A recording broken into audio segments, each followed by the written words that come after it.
안녕하세요. 종체단 마음 공부를 친절하게 안내하는 마음나라 여행 가이드 최보산입니다. 반갑습니다. 이제 초급 과정인 마음속 길들이기를 마무리할 때가 된 것 같습니다. 이제까지 여러 해에 걸쳐 많은 이야기를 하였는데 이번 회에는 나는 누구인가 하는 주제로 공부인과 비공부인에 대하여 말씀드리겠습니다. 이제 2021년 올해가 며칠 남지 않았는데 오늘 아침에 TV를 보니 사회가 출연자에게 한 해를 돌아보면서 자신에게 몇 점을 줄 수 있느냐 하고 질문하니 서슴없이 100점을 주겠다고 하고 다른 출연자는 75점을 주겠다고 합니다. 그러면 저는 자신에게 몇 점을 주겠냐고 물었더니 저도 서슴없이 만점을 주겠다는 대답을 할 수 있을 것 같았습니다. 그러면 저 자신에게 만점을 주는 나는 누구인가? 만점을 주는 나와 받는 나는 동일한 나일까? 아니면 서로 다른 나일까? 하는 생각입니다. 불교 근본 가르침의 핵심은 원래 나는 없다는 것입니다. 그런데 소태한 대종사는 나는 인도상 묘법을 주체 삼는다 하였고 또 불법을 주체로 삼는다 하였습니다. 인도상 묘법이라는 의미는 인간으로서 인간다운 삶을 말하며 인간 중심 내지 인간 본의의 가르침을 뜻합니다. 불법으로 주체를 삼는다고 할 때는 대승불교 가르침의 핵심은 공이라는 개념이고 그것은 나와 나의 인식 대상인 사물이 모두 없다는 아공과 법공을 의미합니다. 이런 가운데 마음 공부를 하는 입장에서 나는 누구인가 하는 문제는 매우 중요하며 이 물음은 삶에서 가장 중요한 것은 무엇이고 우리는 어떻게 살아야 하는가? 나아가서는 나는 지금 여기 왜 있으며 지금 무엇을 해야 하는가? 나는 내 삶의 주인으로 살고 있는가? 하는 등 여러 가지 의미가 마음 공부하는 방향을 결정할 것이기 때문입니다. 일반적으로 나는 몸과 마음으로 나누어 있다고 볼 수 있습니다. 불교에서는 몸은 지, 수, 화, 풍 4대의 소산으로 이해하고 있으나 마음은 쉽게 한마디로 정의하지 못합니다.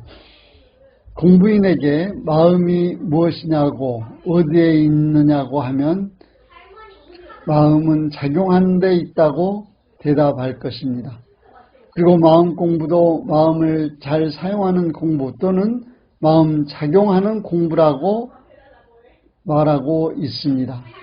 나를 몸과 마음 곧 정신과 육신이라는 이분법적으로 이해하기도 하지만 도교 수련의 입장에서는 정기신 세 가지로 설명하고 있습니다. 정은 육체, 신은 영혼, 기는 정과 신을 연결해주는 기운이라 할 수 있을 텐데 개인에 있어서 정기신을 우주적으로 넓게 생각해 보면 영기질이라 할 것입니다. 영은 만유 본체로서 영은 불멸한 성품이며 기는 만유 생기로서 그 개체를 생동케 하는 힘이며 질은 만유 바탕으로서 그 형체를 의미한다 할 것입니다.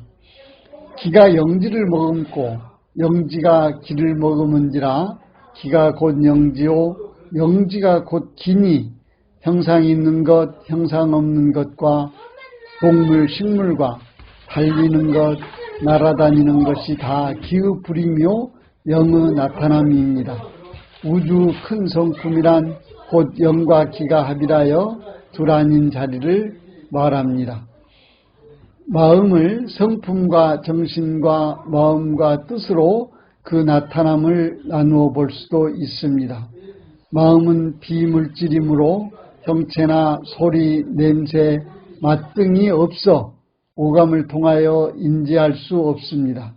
그래서 성품은 본연의 체요, 성품에서 정신이 나타나니 정신은 성품과 대동하나 영령한 감이 있는 것이며 정신에서 분별이 나타날 때가 마음이요 마음에서 뜻이 나타나니 뜻은 곧 마음이 동하여 가는 곳입니다. 영혼이라고 하는 것은 허령불매한 각자의 정신 바탕을 이름입니다. 성품은 말로서 설명할 수 없는 언어 도단의 진경이요 유물을 초월한 만물이 생성소멸하는 자리입니다. 정신은 마음이 고요하고 뚜렷하여 분별성과 주착심이 없는 경지로 이러한 정신에서 나의 오감에 의하여 느낌과 정신과 분별이 일어나는 것이 마음입니다. 마음이 7가지 감정과 행동으로 나타나면 이것이 뜻입니다. 유식학에서는 성품은 8식, 정신은 7식, 마음은 6식, 뜻은 전 5식으로 설명하는 곳도 있습니다. 우리는 이 성품을 일심 혹은 불성, 법신불, 하나님, 무국과 태극 등 다른 이름으로 부르고 있으나 이는 동명이인이 아니라 이명동인인 것입니다. 또 마음을 표층의식과 심층마음으로 나누기도 하는데 표층의식은 마음과 뜻이요 심층마음은 정신과 성품으로 짝지어 설명할 수 있을 것입니다. 이렇게 몸과 마음, 정신과 육신, 정기신 또는 영기질 그리고 성품과 정신과 마음과 뜻으로 나를 이해할 수 있고 여기에 표층의식과 심층마음 등 여러가지 관점에서 나는 누구인가를 파악하고 이해할 수 있을 것입니다. 이렇게 나를 이해하였다면 마음 공부에서 중요한 것은 내가 공부인인가 공부인이 아닌가 하는 점입니다. 쉽고 간단히 말해서 마음을 공부하면 공부인이고 마음이 무엇인지 생각해 보지도 않고 마음에 대하여 관심도 없고 어떻게 마음 공부를 하는지 모르면 마음 공부를 하지 않는 것이고 이는 비공부인입니다. 마음 공부를 어떻게 하는가 하면 마음 공부가 사막 공부이기 때문에 사막 공부를 하면 공부인이고 사막 공부를 하지 않으면 비공부인입니다. 사막 공부를 하지 않은 사람들도 어떤 경우에 이르고 보면 또한 다 수양과 연구와 취사라는 사막을 이용하게 됩니다.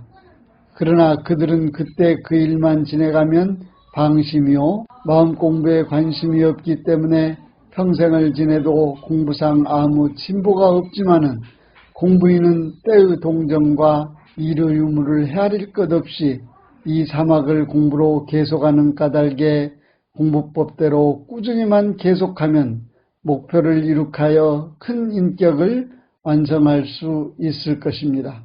그러므로 나는 마음 공부하는 공부인인가 마음 공부하지 않는 비공부인인가 하는 문제는 대단히 중요합니다. 많은 이들은 행복에 우리의 삶의 목표가 있는 것처럼 말하고 있으나 우리 인류가 지구라는 살기 좋은 별에 모인 것은 진급하는 데 있다고 생각합니다. 세상을 헛살았다고 하는데 세상을 헛살지 않기 위하여 인류 목표는 진급해야 합니다. 그래서 서투단 대종사는 진급이 되고 은혜는 입을전정 강급이 되고 해독은 잊지 않기를 서원하도록 하였습니다.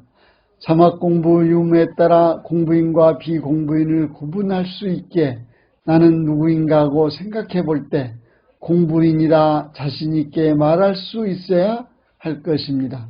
오늘 준비한 내용은 결코 쉽지 않은 주제입니다. 아무리 말로 설명하여도 나에 대한 설명은 끝이 없을 것이기 때문에 여기까지 하겠습니다. 오랫동안 나는 누구인가를 깊은 사색과 명상을 해보는 방법이 대안인 것 같습니다. 이 주제를 가지고 많은 시간을 내어서 생각해 보았으면 합니다. 오늘은 여기까지 하겠습니다. 다음 시간에는 마음 공부 초급 과정인 마음소 길들이기를 마무리하도록 하겠습니다. 오늘도 마음 공부 잘하여서 새 세상의 주인 됩시다. 감사합니다.